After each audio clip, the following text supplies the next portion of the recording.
Hello, hello. Welcome everybody to another episode of Wellness Blueprints. I'm Jess Milner. I'm so happy that you're here to nourish your roots with me.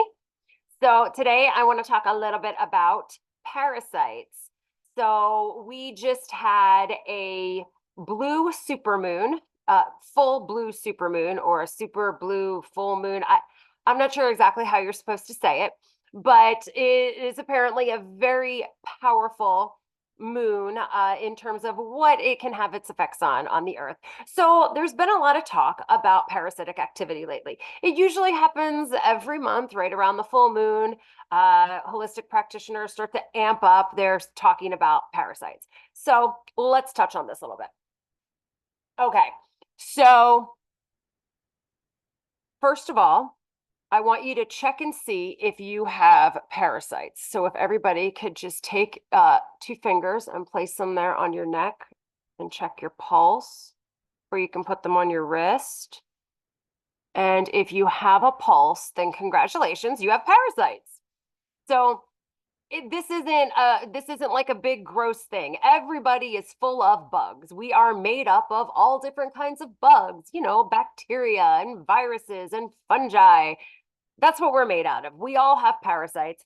Yes, you can get extra ones that are not so goodsies from food, from swimming in certain water, from walking around with bare feet because you're grounding yourself. I mean, don't be deterred from doing that. But these are ways, your produce, if you're not washing it properly, raw or undercooked food. Of course, there are ways that you can get extra parasites, but in general, we all have them. And, so it's not, I don't want you to be grossed out. It's not like a huge big deal. It's part of our microbiome, which we have a microbiome that completely covers our entire skin, everything on the outside, and there's a microbiome on the inside as well, especially in your gut. Now, that's not the only place that you're going to find microbiome inside, of course, but the problem is not so much that there are bugs. The problem is when the balance is out of whack and they're kind of running the show. Okay. So you'll start to crave foods that make them thrive, like sugars and lots of starchy things. If all you want to eat is French fries and ice cream, things like that, you're not really going to be too turned on about eating healthier things, having, the healthier part of your salads, having the healthier part, eating your meats and your eggs and your raw dairy, and if you choose to consume dairy. So you're going to just naturally be wanting the stuff that is going to help them thrive, because they can kind of, it's, I mean, if you want to think of it in the ways like they're controlling your thoughts, but they're controlling what your brain wants to tell you that you want to eat. Okay. They can even start to, I mean, everybody knows, like, the classic symptoms, it's like, oh, my digestion is off, my belly is bubbly, I'm super gassy. That happens especially around the full moon, right? Where have, you just have like really bubbly, extra gassy, and things like that. So those kinds of things can happen.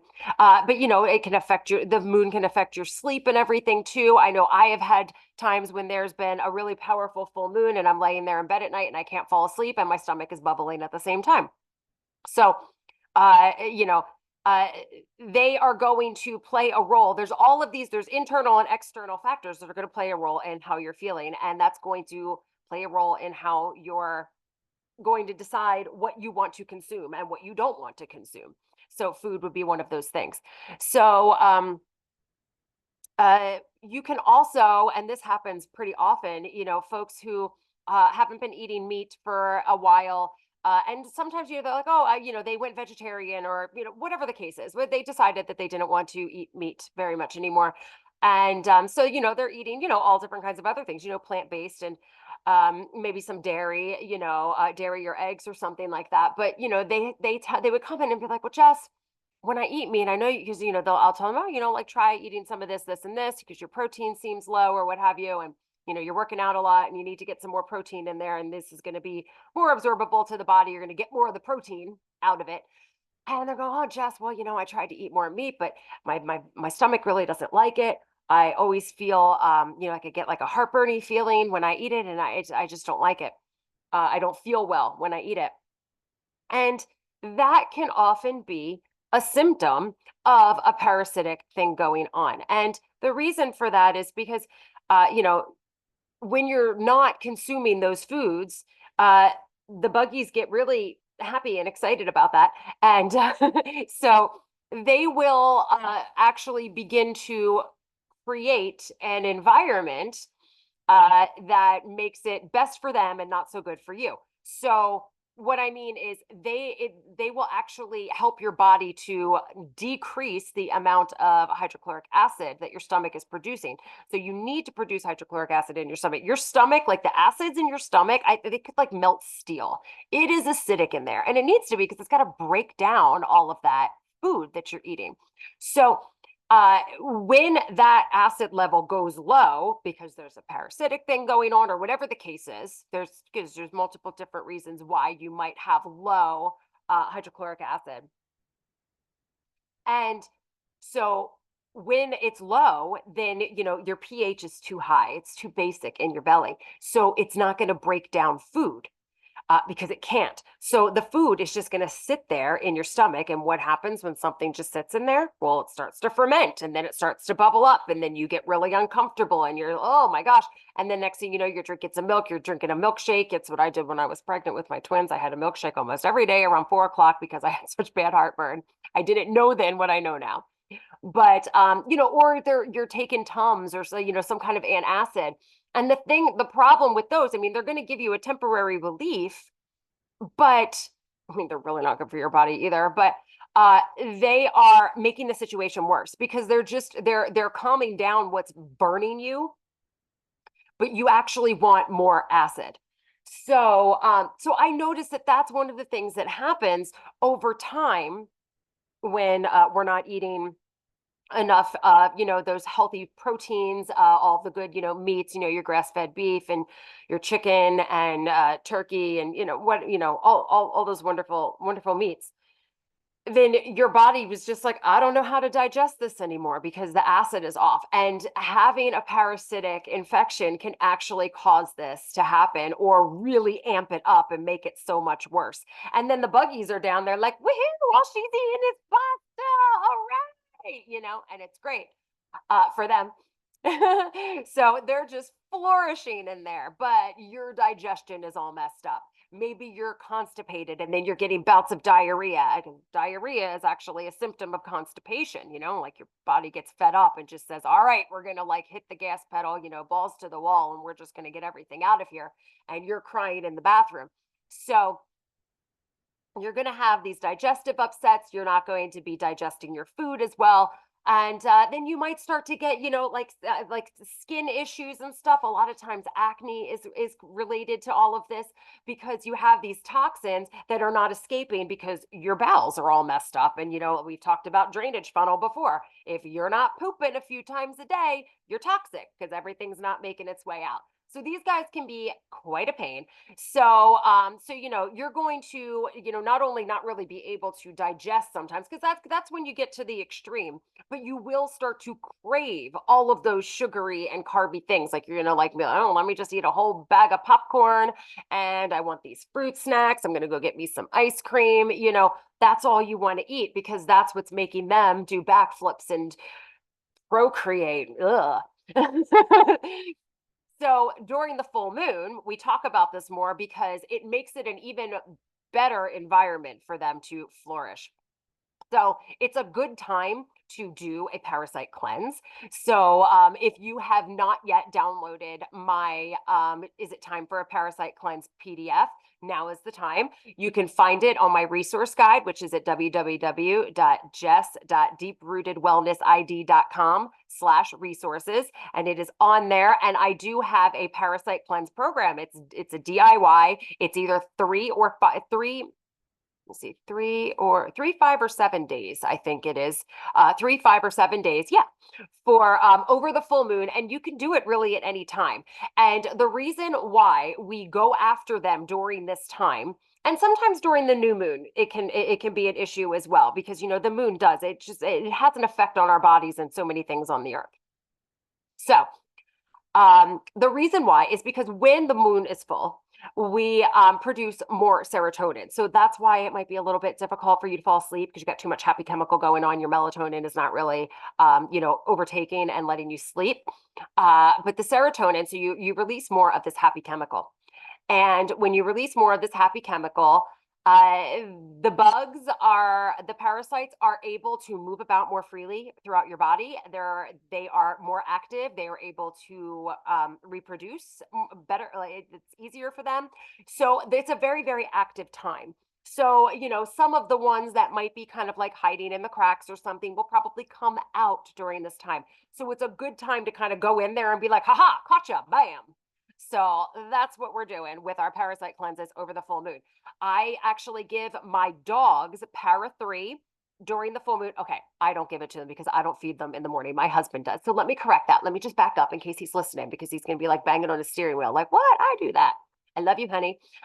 So he will give them like a dropper full of the Cell Core Para 3, usually like the day before the full moon, the day of, and the day after, but sometimes it kind of varies a little bit in there. But that's when we do that every month to, go after any buggies that are in the dogs. It's pretty widely accepted that dogs get worms, but nobody really likes to talk about it. I mean, in recent times, I at least in my circles, I see a lot more of it. But with people, there's a lot of docs out there are like, nah, that only happens in other countries and with other mammals, not us. Okay, well, I don't know who gave them that idea. It's adorable, but that's not how it works.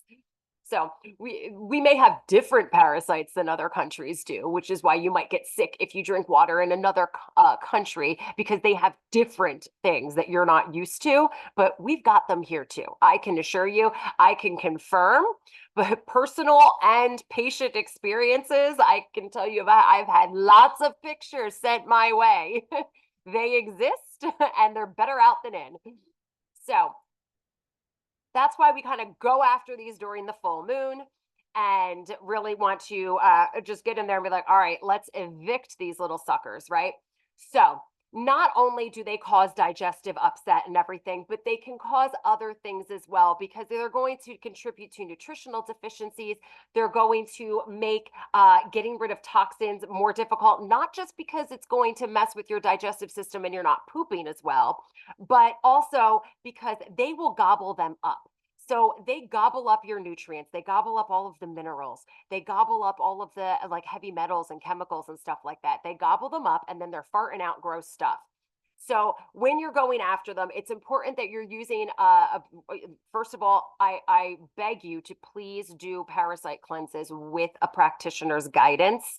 Lots of people don't like to do that. It can really, if you don't know what you're doing, it might be really uncomfortable. So, I mean, like I definitely recommend following with a practitioner because you definitely want somebody who can help you out and give you advice on what to do and what not to do, especially if it's your first time around. Okay.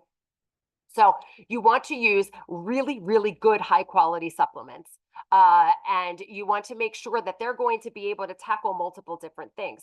So you want to have something that's going to help with your drainage. You want to have something that's going to help with killing the parasites. Okay. And the complex of herbs and other ingredients that are in those parasite killers to also be able to go after some other things that are going to be kind of left over. Because when you kill these guys off, they are going to kind of like deflate and let go of the gunk that they ate.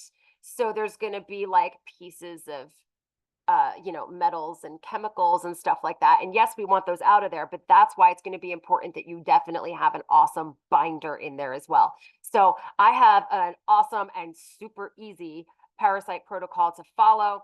And I added in another drainage with it because in my experience, you need some drainage in there. Just like I said, you want to make sure that all your bases are being covered so that you have something for everything and let it all come out and get rid of those. So when we look into our blood work, there is a way in your CBC in the differential to see if you have something going on that's like a concerning parasitic thing. Because like I said, we all have them, whether or not, they are an issue, that is up to you. You pretty much will know. You might have like super itchy skin.